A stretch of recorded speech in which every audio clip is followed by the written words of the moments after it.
Demi membangunkan Malaysia Madani, peranan belia menjadi salah satu tunjang penting dalam menjayakan agenda nasional ini. Belia hari ini perlu mempercepat langkah dalam menzahirkan peri pentingnya peranan belia dalam menyumbang kepada kejayaan negara. Memperkasa belia bukan hanya soal mendengar apa mereka mahukan, tetapi melahirkan belia yang berpengetahuan luas, berkemahiran tinggi dan berusaha sehabis baik untuk mengamalkan tata kelola yang baik. Kemampanan dan kesejahteraan belia dapat diperkukuh lagi dalam menggandakan daya saing serta mewujudkan satu ekosistem belia yang saling menghormati sekaligus memberikan keyakinan kepada kita bahawa mereka adalah penerus legasi kepimpinan negara. Maka inilah masanya untuk belia menggilap bakat dan menggandakan usaha serta membulatkan satu tekad yang sama menjadi belia yang madani untuk negara Malaysia. Ini masa kita.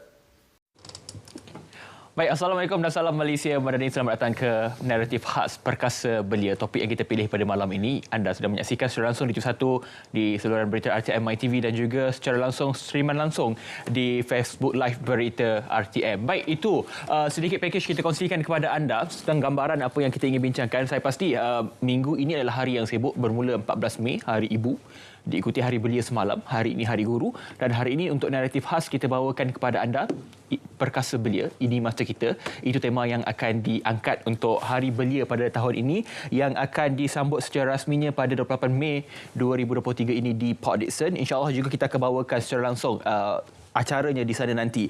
Dan saya tak nak bercakap banyak dalam soal belia kerana kita sudah sediakan kepada anda 3 tetamu hebat belia untuk kita bercakap dalam soal perkasa belia. Terus saya perkenalkan kepada anda di sebelah kiri saya Profesor Madya Dr. Muhammad Murshid Arsyad, pensyarah pembangunan belia FPP dan Unit Literasi dan Advokasi Politik IPSAS Universiti Putra Malaysia. Assalamualaikum Prof. Waalaikumsalam. Selamat Hari Guru. Sama-sama, terima Selamat kasih. Hari Belia. Terima kasih. Banyak hari ya. Hari berapa yang belum lagi? Termasuk Hari Jururawat. Hari Jururawat, betul.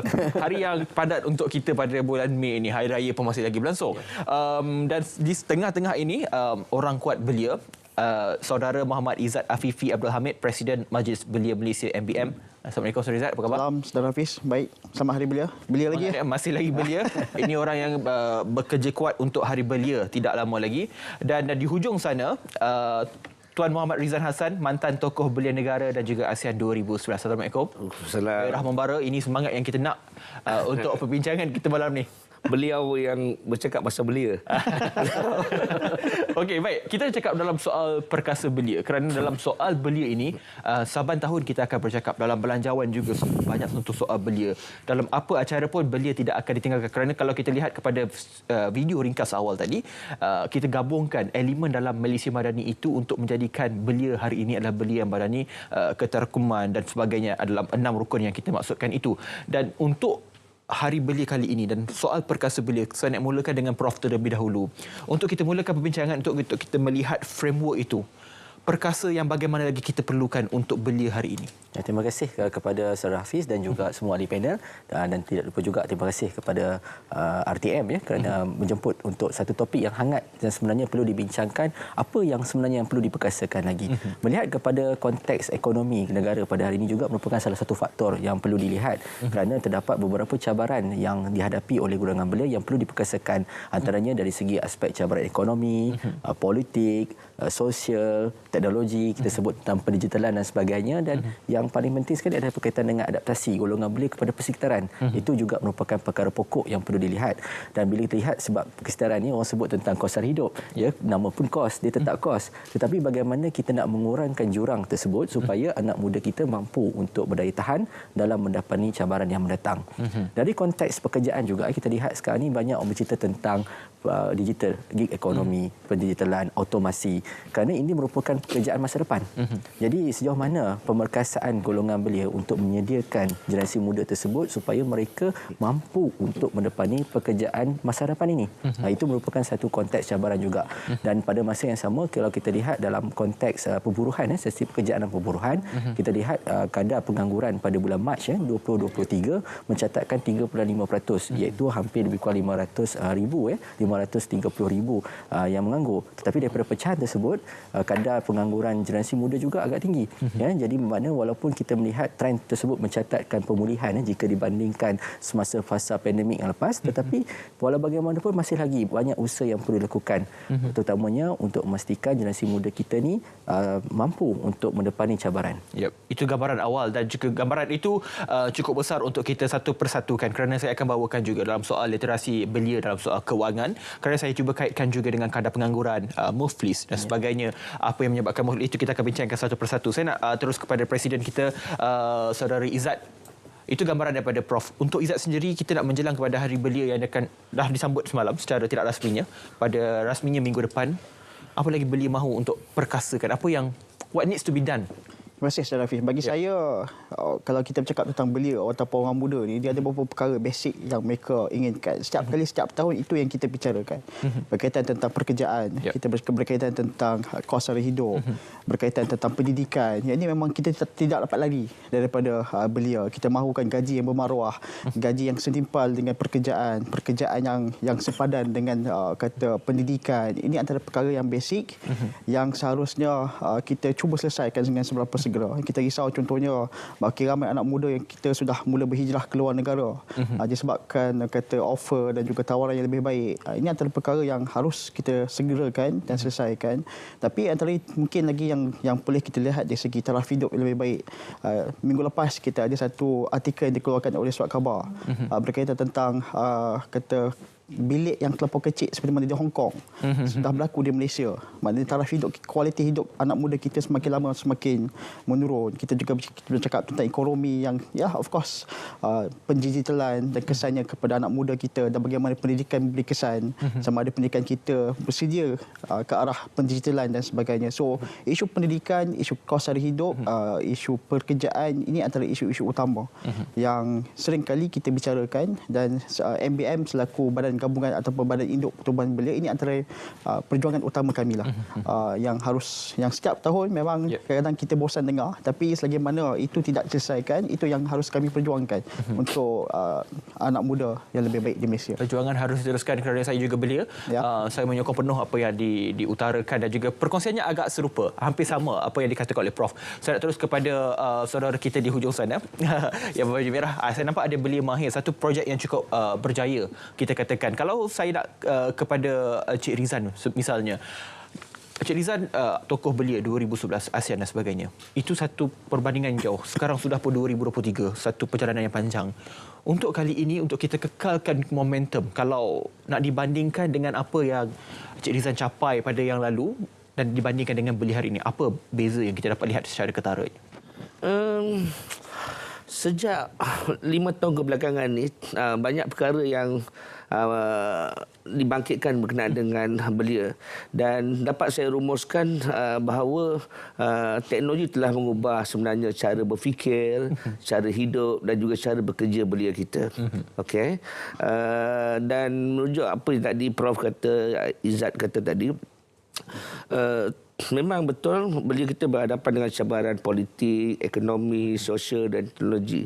Tetapi sejauh mana mereka yang menjadi pemegang taruh kepada soal pembangunan belia, pertama mendengar suara belia itu sendiri. Apakah bentuk dan kaedah untuk pemegang taruh ini memahami apakah yang ingin disuarakan oleh belia. Itu yang pertama. Kedua yang selalu kita fikirkan ialah bagaimana peranan belia itu diiktiraf dan dihargai oleh semua pihak. Dan dua perkara ini sebenarnya tidak begitu susah untuk dilaksanakan. Yang paling susah yang ketiga sebenarnya. Sejauh mana masalah mereka ini diselesaikan dengan segera. Sebab saya kaitkan tadi yang teknologi telah mengubah cara berfikir, cara hidup dan juga cara bekerja. Anak muda tak nak tunggu lambat.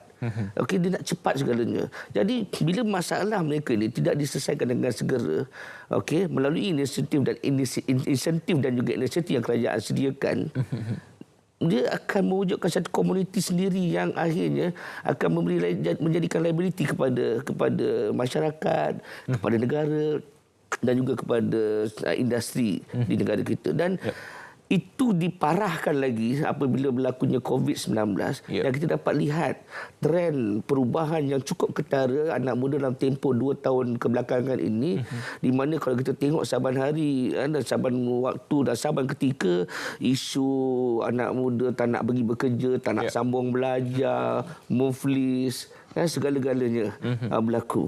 Dan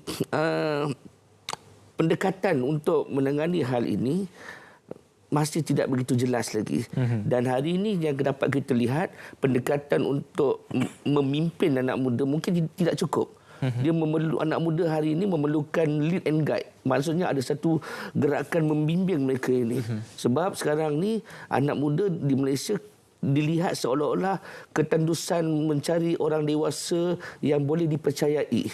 Dan saya kira Prof mungkin lebih memahami tentang soal keserakanan dewasa dan muda.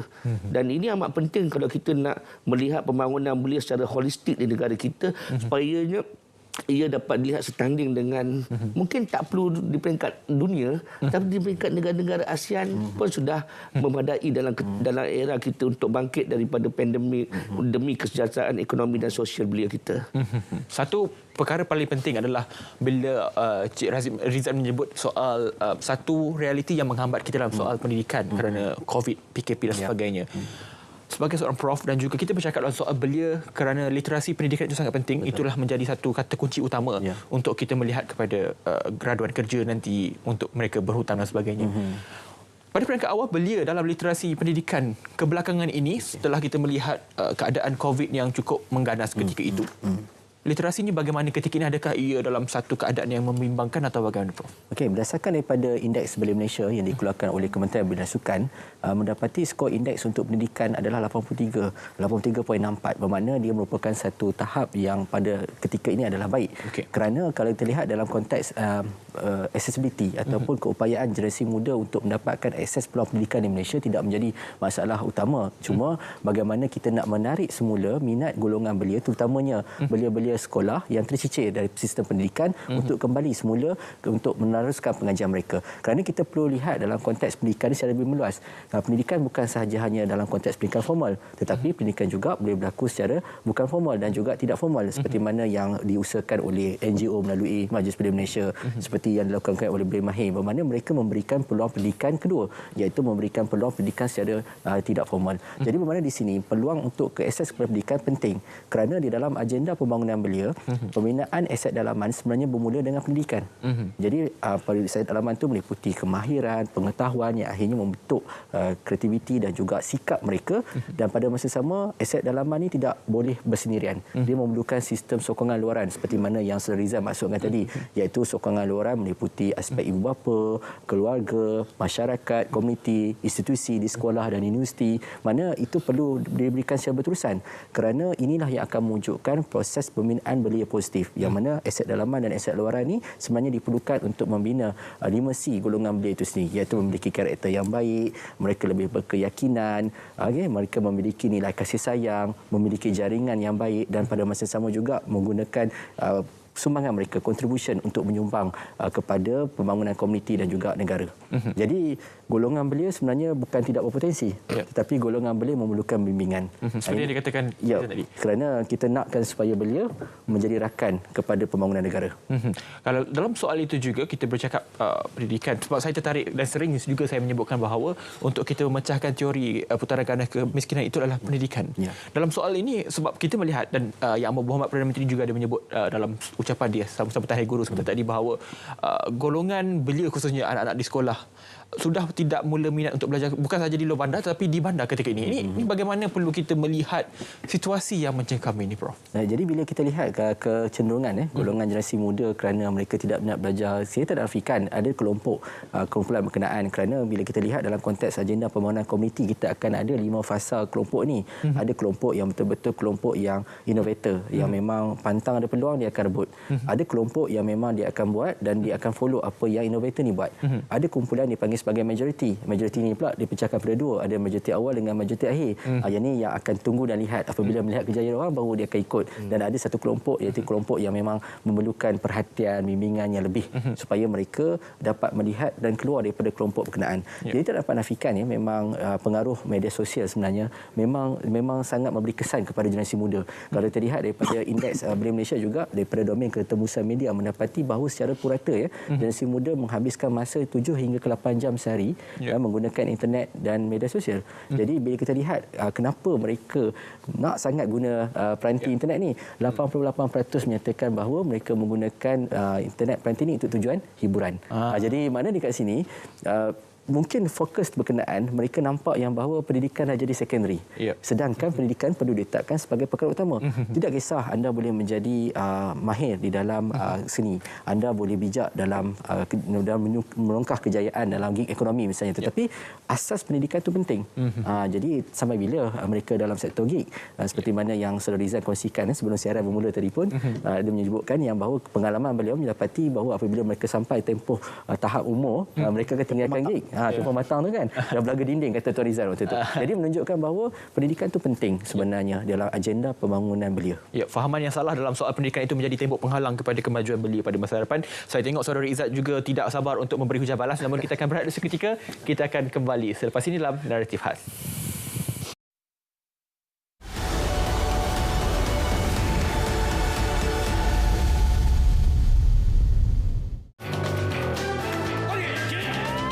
Mereka datang dalam pelbagai situasi.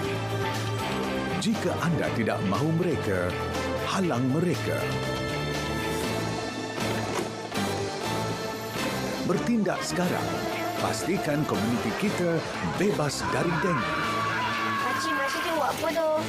Kita kena halang nyamuk dari membiak, adik. Mereka juga mampu macam kita, makcik. Ya, betul tu, Dek.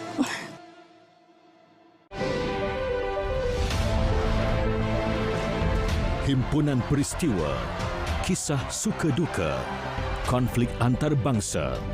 Terkini kami rangkumkan secara komprehensif terus ke kaca TV anda. Saksikan berita dunia Isnin hingga Jumaat 11 malam di TV1 dan saluran berita RTM. Kamu akan jadi satu-satunya anak murid cikgu. Cikgu Hasmah berkorban masa dan tenaga mencurahkan ilmu kepada satu-satunya anak murid beliau. Diri yang kosong diisi dengan ilmu yang luas, tanpa mengira ruang yang terbatas. Sentiasa mempersiapkan saya dengan pengetahuan. Kenapa Ramli nak sekolah? Saya mau belajar dan jadi pandai supaya dapat ubah nasib keluarga kami, cikgu.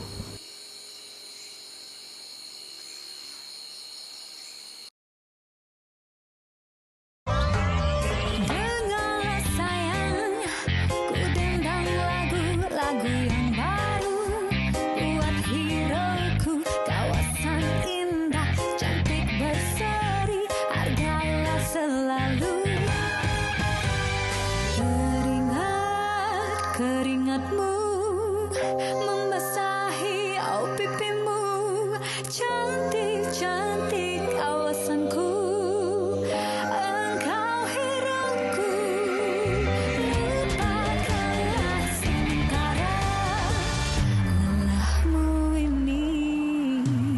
Jangan lupa dengarlah sayang, engkau hero yang tak ditentang.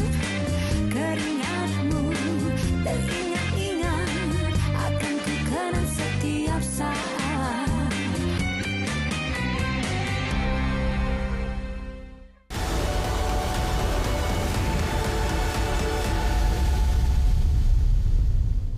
Baik, bertemu kembali dalam naratif khas. Kita bercakap dalam soal memperkasa belia seperti dengan Hari Belia yang kita akan sambut pada 28 Mei ini di Port Dickson.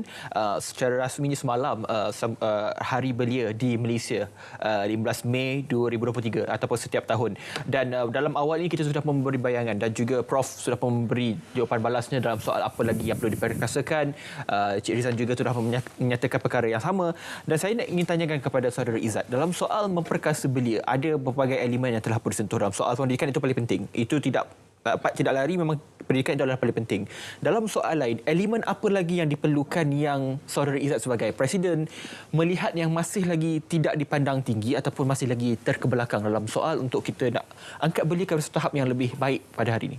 Terima kasih Saudara Hafiz. Kalau kita lihat kepada indeks belia Malaysia yang seperti mana disebutkan oleh doktor tadi, berdasarkan laporan tahun lepas ataupun 2 tahun lepas, dua elemen ataupun dua indikator yang penting yang masih lagi kita berada di tahap rendah, iaitu berkaitan tentang ekonomi dan juga berkaitan tentang politik, sosialisasi politik.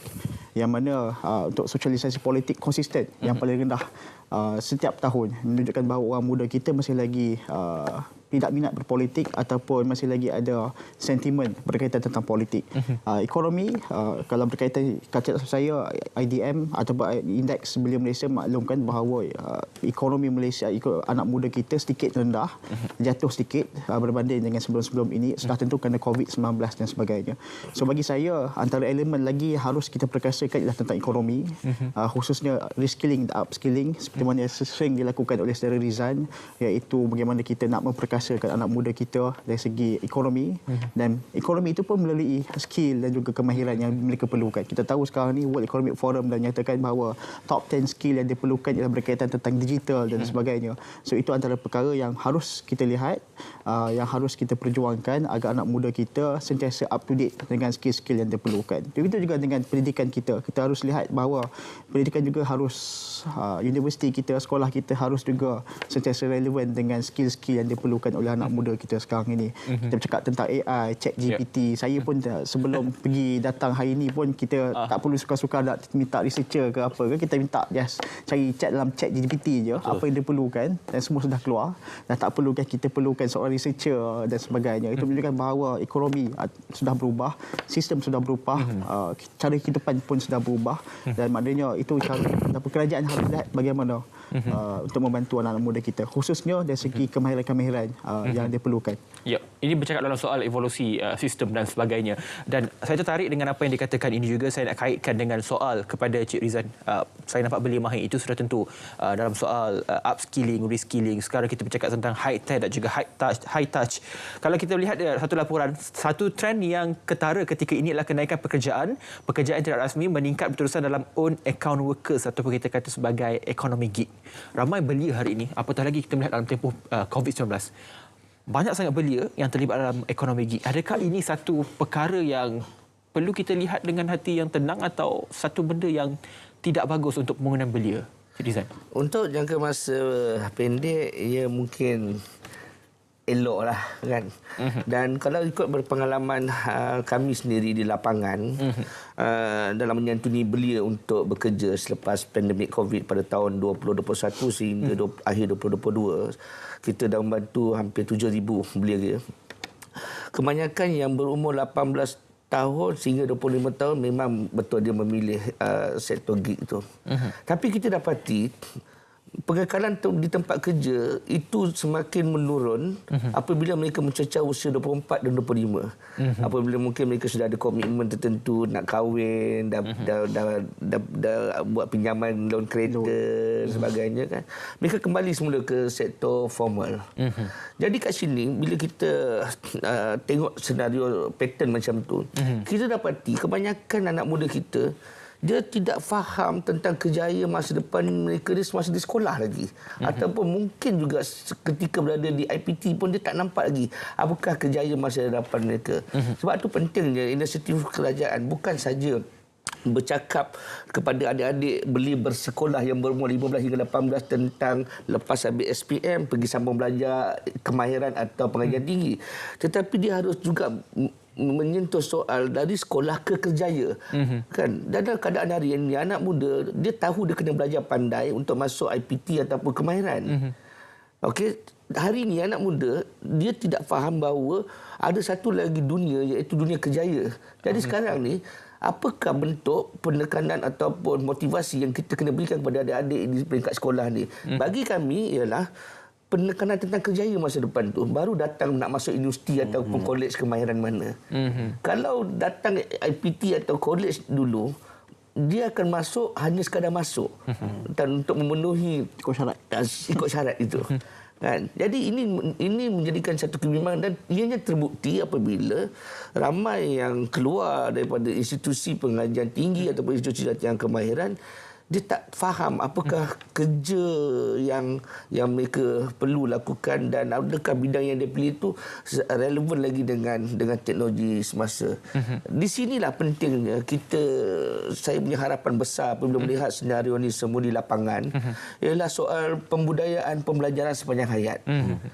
Kita kena kembalikan mood dan semangat pembelajaran sepanjang hayat ini kepada masyarakat kita, kepada kaum belia kita di peringkat sekolah lagi seawal usia 15 tahun, bahawa untuk sukses bukan masuk universiti, bukan sekadar kerja, tetapi kena ada ilmu sampai ke akhir hayat. Kerana teknologi sentiasa berubah dan kita tak tahu COVID apa yang akan datang. Okay? Kemudian kita tak tahu teknologi apa pula yang akan berlaku. Jadi hari ini kan dengan teknologi yang semakin canggih, pemilik bengkel yang umur 70 tu pun kena pergi belajar. Apatah lagi belia kita. Jadi soal pembudayaan pembelajaran sepanjang hayat yang merangkumi soal upskilling, reskilling, cross skilling ini juga harus ada. Sebab itu pentingnya soal pembangunan belia ini bukan sahaja kepada Kementerian Belia dan Sukan. Dia kena merentasi banyak kementerian. Sebab belia itu berada di semua kementerian. Jadi kalau melihat belia, MBM dan KBS saja yang perlu bercakap tentang soal pembangunan belia, kita bimbang anak muda akan semakin menjauh kerana anak muda itu berada di pertanian ada, di sukan ada dan sebagainya. Prof, saya membayangkan apa yang dikongsikan oleh Cik Rizal itu seakan-akan ada sedikit kesilapan di peringkat universiti, peringkat sekolah dalam soal memberi literasi pendidikan dan sebagainya. Atau ianya hanya sekadar grey area yang perlu diputihkan ataupun dijelaskan. Bagaimana, Prof? Sistem pendidikan di Malaysia sebenarnya perlu melihat kepada perkembangan semasa dan perlu dinamik. Kerana sektor pendidikan ni perlu selari dengan keperluan semasa. Dan kalau kita lihat sekarang ni banyak konteks bercakap tentang gig ekonomi, bercerita tentang digitalisasi, bercerita tentang otomasi. Dan kalau kita lihat dalam konteks di peringkat global sekalipun, kalau lihat daripada kajian kecerdasan buatan yang oleh PwC menunjukkan bahawa KDNK bagi di peringkat global mencecah 15 hingga 15.7 trilion USD menjelang tahun 2030, menunjukkan bahawa prospek kecerdasan buatan, IT, digitalisasi sebenarnya merupakan prospek penting. Jadi untuk menyediakan generasi muda kita ke arah berkenaan, bermakna dari segi konteks pendidikan juga telah mula kita perlu memberikan lebih banyak pendedahan bermula di peringkat sekolah dan universiti, supaya kita nak supaya kurikulum yang ada juga perlu setimpal dengan keperluan industri. Sebab kita melahirkan ramai graduan, kita ramai melahirkan pelajar-pelajar daripada lepasan politeknik, kolej komuniti dan sebagainya. Tetapi sejauh mana kualiti yang dikeluarkan tersebut setara dengan keperluan industri. Kita banyak lihat dari konteks mismatch sebenarnya. Saya nak bawa memetik kepada laporan berkaitan dengan kadar guna tidak penuh siswazah. Apa dimaksudkan dengan kadar guna tidak penuh siswazah? Bermakna mereka ni underemployment. Mereka bekerja tetapi pekerjaan mereka tidak setimpal dengan kelayakan dan kemahiran yang mereka perolehi. Kalau kita lihat pada tahun 2020 kadar guna tidak penuh siswazah ketika itu adalah 31.2% dan dia meningkat pada tahun 2021 iaitu sebanyak 33.9%, menunjukkan peningkatan sebanyak 2.7%. Jadi bermakna di sini ramai golongan belia kita yang memiliki kemahiran tetapi mereka tidak berada dalam sektor tersebut. Dan bila kita lihat dalam konteks indeks kadar perburuhan dan pekerjaan yang dikeluarkan oleh Jabatan Perangkat Malaysia, mendapati bahawa seramai 3 daripada 10 pekerjaan hanya dipelopori untuk pekerjaan mahir, manakala 7 daripada 10 pekerjaan itu hanya dipelopori oleh golongan belia dalam konteks yang separuh mahir dan tidak mahir. Menunjukkan bahawa di sini perlu banyak proses rejuvenasi supaya hasil graduan yang keluarkan, pelajar-pelajar yang keluar daripada institusi pendidikan ini selari dengan keperluan semasa. Itu nombor satu.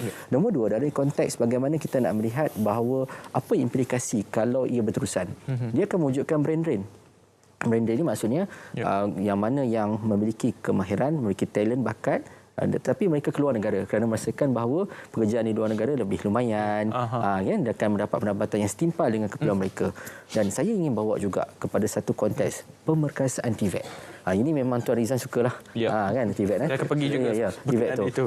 Sebab kita nakkan supaya generasi muda kita ni memiliki mindset minda bahawa TVET ni bukannya pendidikan yang low class, tetapi TVET ni sebenarnya pilihan utama. Kita tak nak, kita pun perlu juga educate, perlu juga beritahu kepada komiti keluarga, masyarakat, ibu bapa yang bahawa TVET ni bukannya pekerjaan second class. Kamu tidak pandai, kamu pergi ke TVET. Tak, kita tak nak macam tu. Sebab kalau kita lihat negara-negara maju, pekerjaan-pekerjaan ini yang sektor 3D ni, iaitu difficult, dangerous and dirty ni, banyak dipelopori oleh belia tempatan. Kita dalam konteks sekarang ni, kalau berlaku sebelum pandemik, Saudara Rizan, hampir 3 juta pekerjaan yang sektor 3D ni dipelopori oleh pekerja asing. Sedangkan permintaan tu adalah tinggi. Jadi bermakna di sini menunjukkan bahawa sektor pendidikan perlu ke arah untuk menyediakan belia yang memiliki kompetensi berkenaan. Dia bukan sekadar hanya upskilling, dia bukan sekadar reskilling, tetapi dia perlu multi-skilling dan juga cross-skilling. Baik, saya cuba jentik juga Saudara Izzat dalam soal katanya pekerjaan yang tidak setimpal. Katanya juga ada belia yang memilih kerja dalam soal 3D dan sebagainya itu. Saya minta Saudara Izzat berehat seketika. Kita akan berehat sekali lagi. Kita akan kembali selepas ini dalam Naratif Khas.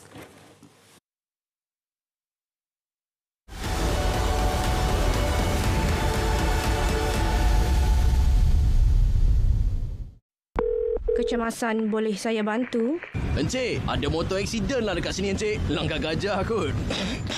Encik, ada kebakaran lah di alamat 5 Jalan Tembikai Shah Alam. PGO dari FRT Shah Alam didapati tiada kebakaran berlaku di sini. Over.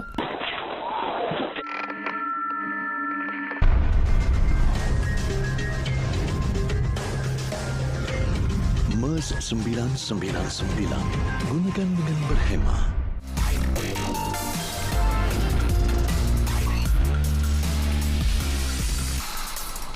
Saya ucapkan jutaan terima kasihlah kepada persatuan-persatuan restoran India Muslim, persatuan restoran India yang mana mereka sambut seruan kerajaan ni supaya untuk membantu golongan B40 inilah.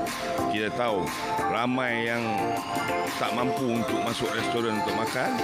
Hari ini mereka boleh makan dengan harga RM5 yang dikenalkan oleh kerajaan. Membantulah golongan B40 dalam menghadapi situasi ekonomi yang semakin mencabar ni, semua barang-barang keperluan naik harga sebagainya. Jadi mungkin ini salah satu inisiatif kerajaan lah untuk membantu golongan B40. Dan harapannya menu rahmah ni menyeluruhlah ke seluruh negara.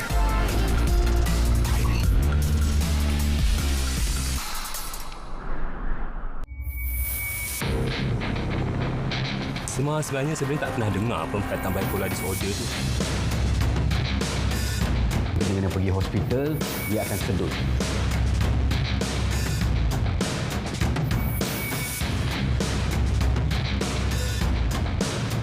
Saya Syahid Samsudin dan saya Dr. Haimi Sayuti bersama kami dari majalah Dari Meja Doktor.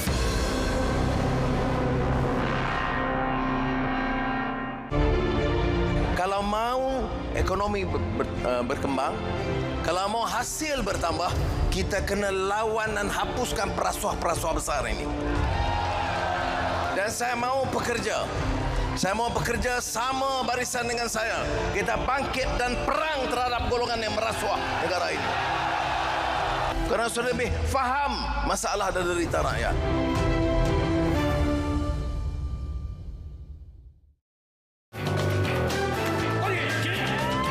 Mereka datang dalam pelbagai situasi. Jika anda tidak mahu mereka, halang mereka. Bertindak sekarang. Pastikan komuniti kita bebas dari dengki. Makcik buat apa tu? Kita kena halang nyamuk dari membiak, adik. Mereka juga mampu macam kita, makcik. Ya, betul tu, Dek.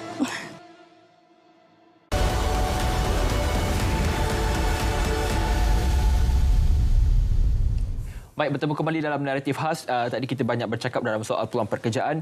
Prof juga menyebut dalam soal 3D pekerjaan yang katanya menjadi permintaan yang sangat tinggi apabila waktu PKP dan sebagainya. Tapi apakah asas, kalau saya nak pergi kepada Saudara Izzat, ada masih lagi yang menyebut soal belia memilih kerja dalam soal kata gaji tak cukup dan sebagainya.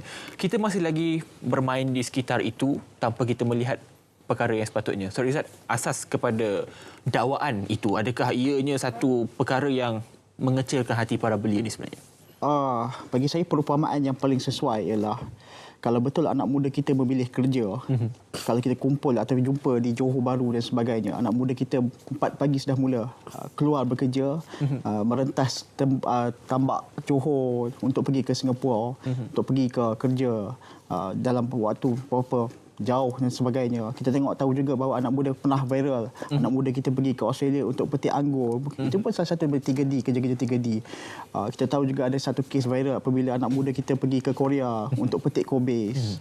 Sekarang ni yang terbaru ialah anak muda kita kecoh di Cambodia kerana kes scam dan sebagainya. Itu menunjukkan bahawa anak muda kita ini tidak memilih kerja. Pergi di Singapura bukan mereka bekerja sebagai profesional. Kebanyakan mereka dia bekerja itu juga dalam sektor 3D dan sebagainya. Tapi kenapa anak muda kita sanggup pergi ke Singapura?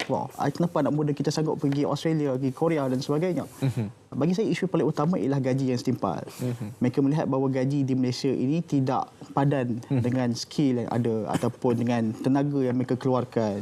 Mereka rasakan bahawa gaji yang ada sekarang ini tidak sesuai dengan cara hidup kita. Kita tahu bahawa Khazanah Research Institute menyatakan bahawa sekurang-kurangnya RM3,000 diperlukan untuk hidup di Kuala Lumpur. Sekurang-kurangnya. EPF, KWSP juga menyatakan perkara sama. Hampir RM2,800 ke RM3,000 diperlukan untuk hidup di Kuala Lumpur untuk secara selesa. Sedangkan kita masih lagi berbicara tentang gaji minimum RM1,500. Itu pun tidak boleh dilaksanakan secara total. Itu antara perkara yang harus kita lihat, bahawa anak muda kita ini bukan memilih kerja, tapi mereka memilih gaji yang bersesuaian dengan cara hidup. Kita RM1,500 untuk pekerja asing yang duduk satu rumah 10 orang mungkin sesuai lah. Tapi anak muda kita RM1,500 untuk duduk sepasangan berkeluarga, itu adakah sesuai? Kalau ada pun mungkin duduk di rumah-rumah kecil yang saya katakan tadi lah, yang menjadi kecoh minggu lepas apabila satu bilik itu hanya kecil, tak boleh nak lepa tangan sekalipun kerana saiz yang terlampau kecil. Itu menunjukkan bahawa anak muda kita, bagi saya, mereka tidak memilih. Tetapi biarlah padan dengan gajinya, biarlah padan dengan tenaga yang mereka keluarkan, biarlah padan dengan hasil pendidikan yang mereka berikan ataupun yang mereka terima. Itu sebab itu tadi kalau kita cakap tentang pendidikan, anak muda kenapa kita perlu belajar lebih lama? Akhirnya kerjanya juga masih lagi, akhirnya ambil juga grade 19 juga punya kerja. Kerana kerja tiada dan sebagainya.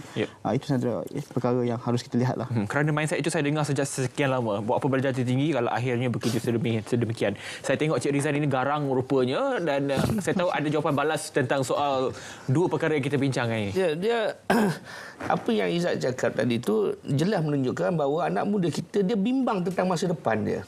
Semua anak muda dia ada kebimbangan. Dan saya sebenarnya menunggu soalan, adakah di pihak kerajaan, Kementerian Belia dan Sukan itu relevan atau tak relevan lagi sekarang sebenarnya. Sebab apa? Macam saya cakap, teknologi dah mengubah cara berfikir, cara hidup yang kepada anak muda. Tapi sejauh mana inisiatif kerajaan yang bersifat cool dengan catchy itu dekat tak dengan anak muda? Kan? Anak muda mahukan masalah mereka diselesaikan dengan segera. Dan kita selalu bercakap soal merentas kementerian dan sebagainya. Tetapi bila sampai kepada soal masalah, kan biasanya akan dilonggokkan kepada Kementerian Belia dan Sukan secara bersendirian. Dan bukan kita kata Kementerian Belia dan Sukan itu tidak berfungsi, tetapi seolah-olah ada limitasi untuk menyelesaikan soal isu anak muda. Dan Kementerian Belia dan Sukan lebih bersifat pembinaan bakat dan potensi. Jadi tiba masanya kalau kita nak anak muda berubah, inisiatif daripada kerajaan juga harus berubah. Dan mungkin sudah tiba masanya soal pembangunan belia dan isu anak muda diletakkan di bawah Jabatan Perdana Menteri. Mungkin ada Pesuruhjaya Belia yang mungkin akan melihat secara keseluruhan. Kerana anak muda itu macam saya kata tadi, dia merentas soal kementerian, agensi dan sebagainya. Kan? Sebab anak muda dia ibarat macam ini. Anak muda ni macam suhu termometer kat luar. Dialah yang mengukur sejauh mana tahap panasnya ekonomi, sosial, teknologi, politik di luar sana. Dan kalau kita tidak benar-benar menyantuni anak muda ini dengan cara mereka, okey, saya bimbang anak muda dia akan semakin jauh dengan segala inisiatif dan juga inisiatif yang kerajaan berikan. Dan itu dapat dilihat apabila kuasa anak muda sedikit sebanyak mempengaruhi soal politik negara, dan kita bimbang kalau tidak benar-benar ditangani, kan MBM tidak diberi pengupayaan yang kuat, MBM tidak diberi peranan, tidak diberi bantuan yang sewajarnya, bukan saja oleh KBS tapi semua kementerian, kan MBM akan bergerak secara sendirian, secara kecil-kecilan tak boleh.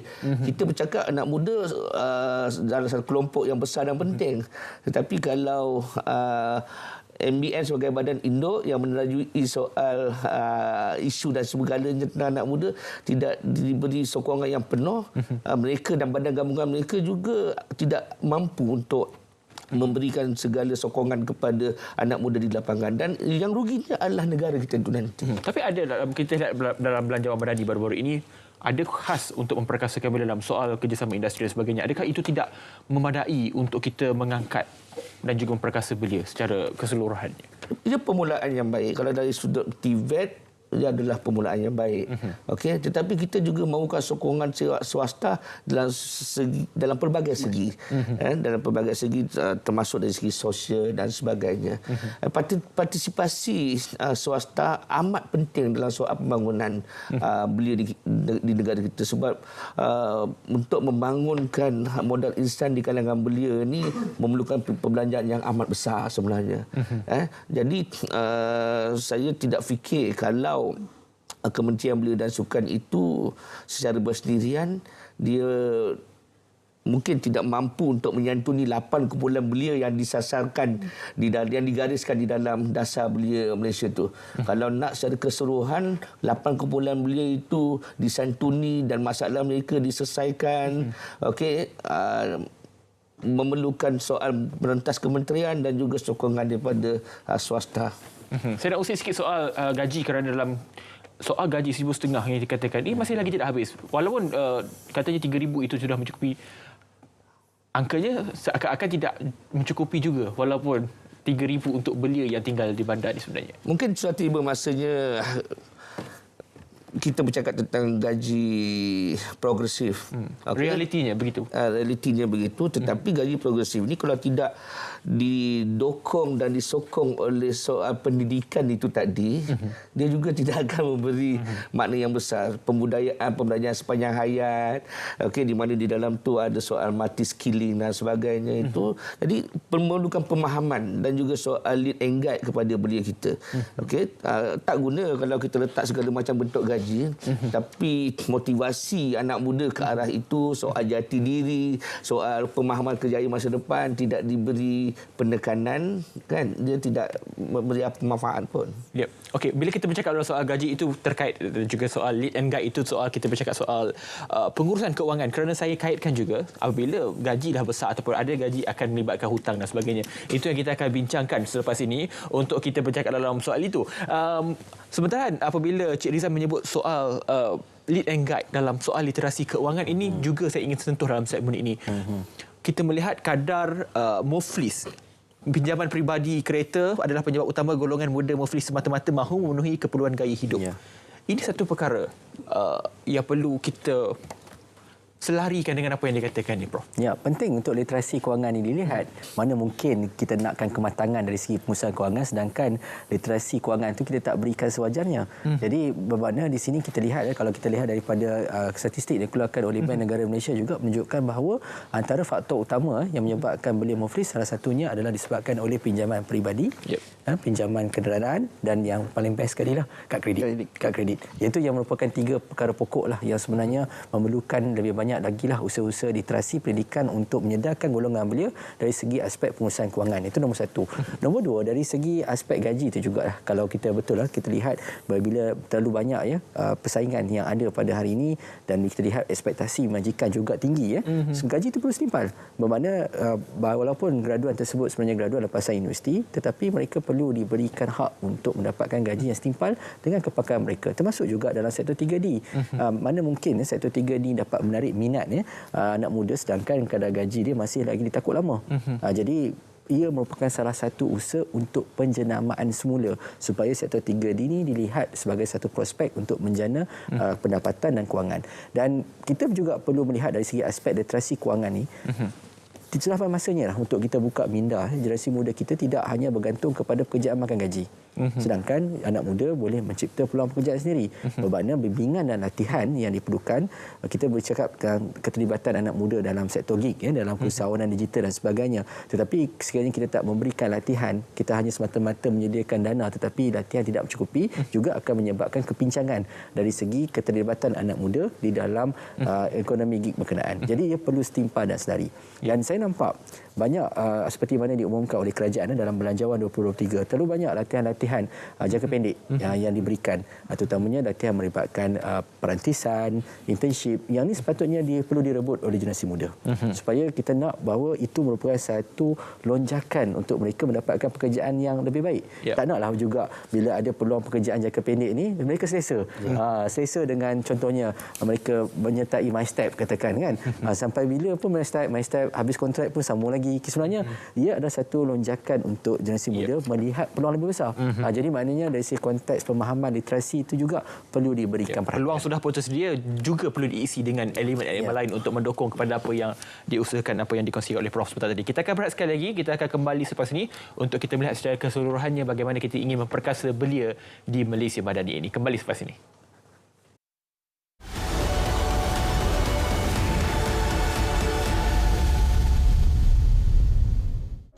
Sedar atau tidak, dunia kini sedang menghadapi krisis tenaga elektrik.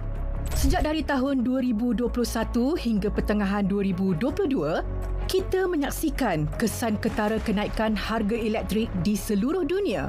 Di Malaysia juga tidak terkecuali. Tetapi rakyat tidak pernah merasa sebarang kenaikan kerana subsidi yang diberikan berulang kali. Namun, sampai bilakah kita mampu bertahan? Sebagai pengguna, kita boleh membantu negara menangani krisis tenaga ini dengan menggunakan elektrik secara bijak dari sekarang.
Padamkan komputer untuk lebih penjimatan. Satu lagi idea bernas untuk anda.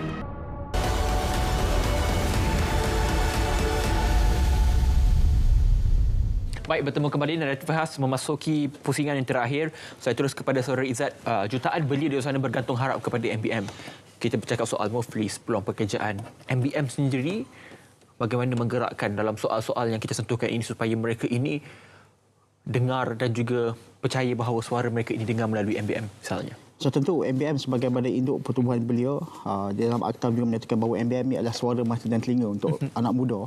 So memang antara fokus utama dan juga tujuan utama penubuhan MBM ialah advokasi, iaitu menyatakan suara kepada kerajaan dan sebagainya. Dan in fact pun memang MBM adalah menjadi ahli dalam majlis-majlis tertentu.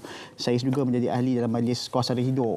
Baru pagi tadi kita ada mesyuarat untuk majlis kuasara hidup menyatakan bahawa apa hak, apa keinginan anak muda berkaitan tentang kuasara hidup, berkaitan tentang gaji. Kita sering bercakap hari ini saja, hampir 20 minit kita bercakap tentang gaji, dan itu pun antara perkara yang besar yang harus kita bawa. Dan juga memang kita juga sentiasa bawa berkaitan tentang gaji, gaji setimpal, gaji bermaruah. Itu memang konsisten daripada sejak dahulu lagi. Kita juga pernah perjuangkan bahawa gaji ini harus mengikut region, seperti mana negara-negara lain. Di Indonesia, gaji Jakarta itu berbeza dengan gaji provinsi yang lain. Gaji di Ho Chi Minh itu berbeza dengan gaji provinsi-provinsi yang lain. Kenapa tidak di Kuala Lumpur? Kerana gaji di Kuala Lumpur itu 1,500 itu mungkin tidak padan, tapi di Kota Baru ataupun di Kuantan 1,500 mungkin boleh hidup.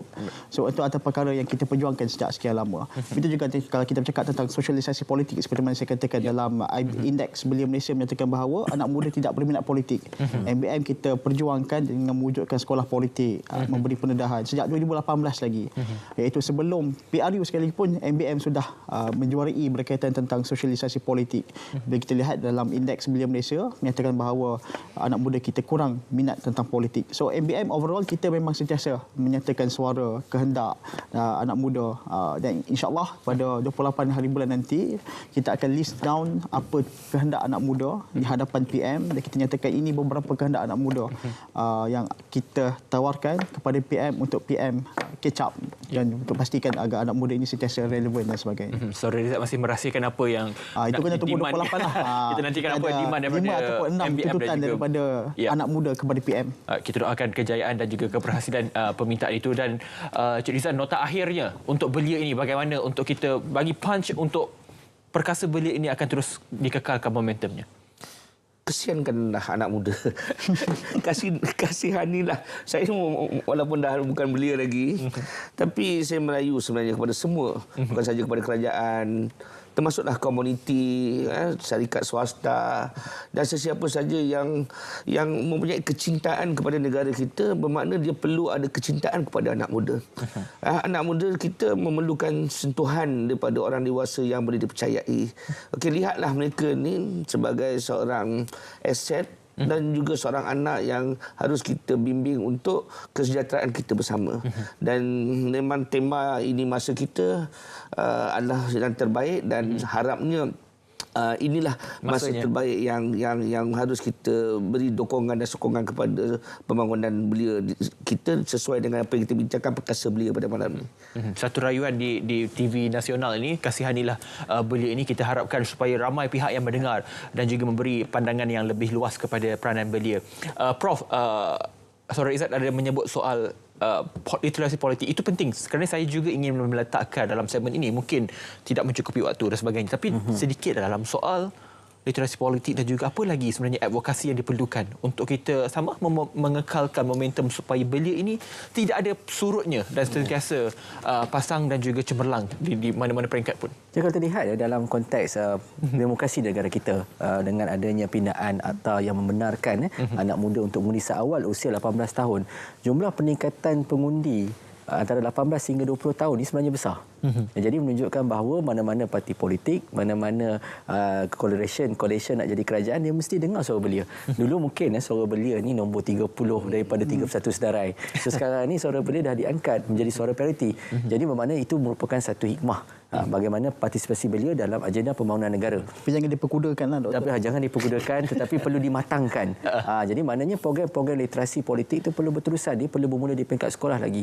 Maknanya kita boleh adakan pendekatan pendekatan di luar waktu kelas, misalnya mungkin aktiviti program yang dianjurkan boleh juga menyelitkan nilai-nilai demokrasi, kenegaraan, dan yang merupakan satu simbolik jati diri generasi muda kepada negara.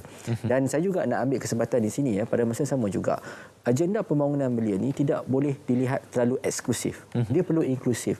Sebagai contoh, kita ada kumpulan minoriti, iaitu kumpulan belia rentan yang terdiri daripada belia orang asli, belia OKU, bersiko, ibu tunggal. Mereka ni memerlukan perhatian dan perlukan bimbingan untuk mereka dapat bertahan dan dapat keluar daripada kepompong kesusahan mereka. Itu penting supaya dia lebih sejahtera. Dan yang paling penting, saya setuju dengan saudara Rizan tadi, bermaknanya pembangunan belia ni bukannya kita sebut tentang di peringkat makro, tetapi di peringkat mikro itu sendiri, iaitu di peringkat komuniti dan juga keluarga. Kita nakkan supaya golongan belia ni menjadi rakan, bukannya menjadi sebagai benda yang dimanipulasikan macam tadi Tuan Izzat diperkudakan. Sebenarnya dia akan menjadi satu relationship, iaitu keserakanan antara hubungan golongan belia dan dewasa. Kerana apa? Kerana anak muda kita ni idealistik. Dia macam-macam idea dia ada. Tetapi orang dewasa ni dia ada wisdom. Sebab dia dah ada pengalaman. Jadi bagaimana gabungan antara idealistik dengan wisdom tu menjadi sebuah proses untuk melahirkan generasi muda yang matang. Saya melihat Prof ini sudah melepasi zaman belia yang cukup gemilang. Satu pesan untuk belia, apa yang perlu dipegang ni sebenarnya? Paling penting sekali adalah jangan cepat mengalah. Golongan belia kena berani mencuba, buat yang terbaik. Jika ada pilihan, pilih yang terbaik. Tetapi kalau tak ada pilihan, buat yang terbaik. Jangan cepat mengalah. Sorry Izzat, mungkin sedikit untuk Hari Belia 28 ini apa yang perlu dikongsikan? Untuk sambutan ke macam? Sambutan insyaAllah kita akan adakan di Port Dickson 28 hari bulan. Yang Amat Berhormat Perdana Menteri insyaAllah akan hadir jam 11 pagi sampai Sabtu petang. Tapi insyaAllah kita akan ada lebih kurang 60-70 program bersama-sama. KBS, Kementerian Belia dan Sukan kita laksanakan daripada pagi, awal pagi sehinggalah petang. So saya seru semua sahabat-sahabat daripada satu Malaysia untuk datang bersama-sama ke Port Dickson bersama dengan Yang Amat Berhormat Perdana Menteri kita dan dengar hutan belia yang akan MBM suarakan kepada Yang Amat Berhormat Perdana Menteri. Kita nantikan. Saudara Rizana juga akan berada di sana nanti. InsyaAllah. Kita akan bersama-sama juga di sana nanti. Dan juga anda boleh datang beramai untuk kita katakan untuk memberi sokongan padu kepada belia, kerana belia adalah tunjang negara. Itu yang kita sebutkan dari awal tadi. Dan juga kita gabung jalinkan 6 rukun dalam Malaysia Madani ini untuk dipadankan di dalam Malaysia Madani itu sendiri. Dan juga menjadikan belia itu belia yang madani itu sendiri. Sekali lagi saya ucapkan terima kasih kepada Profesor Madya Dr. Muhammad Mursyid Arsyad, Pensyarah Pembangunan Belia, Fakulti Pengajian Pendidikan dan Unit Literasi dan Advokasi Politik IPSAS Universiti Putra Malaysia. Terima kasih Prof kerana memberi ilmu dan juga buah fikiran kepada belia, wisdom dan juga idealistik daripada kita ini. Dan saudara Muhammad Izzat Afifi Abdul Hamid, Presiden Majlis Belia Malaysia, individu penting, dan kita nantikan apakah demand yang akan dibawakan dan juga hasrat kepada Yang Amat Berhormat Perdana Menteri pada Ahad depan, insya-Allah pada Hari Belia sambutannya secara rasmi. Dan juga saudara Muhammad Rizan Hassan, mantan tokoh belia negara dan juga ASEAN 2011. Mereka inilah golongan yang hebat dan perlu kita memperhalusi kepada setiap perbincangan, dan inilah peluang penting untuk kita memperkasa belia dan untuk terus berjaya pada masa depan. Dan insya-Allah kita mengharapkan kerajaan mendengar suara kita para belia untuk diangkat ke tahap yang lebih baik. Kepada anda juga terima kasih kerana menonton. Belia yang menonton, jangan lupa untuk terus apa yang dikatakan oleh Prof, jangan cepat mengalah, itu yang paling penting. Dan juga terima kasih kepada semua yang menonton selama 1 jam ini, dan kita akan berjumpa untuk siaran lain insya-Allah. Assalamualaikum dan salam Malaysia Madani.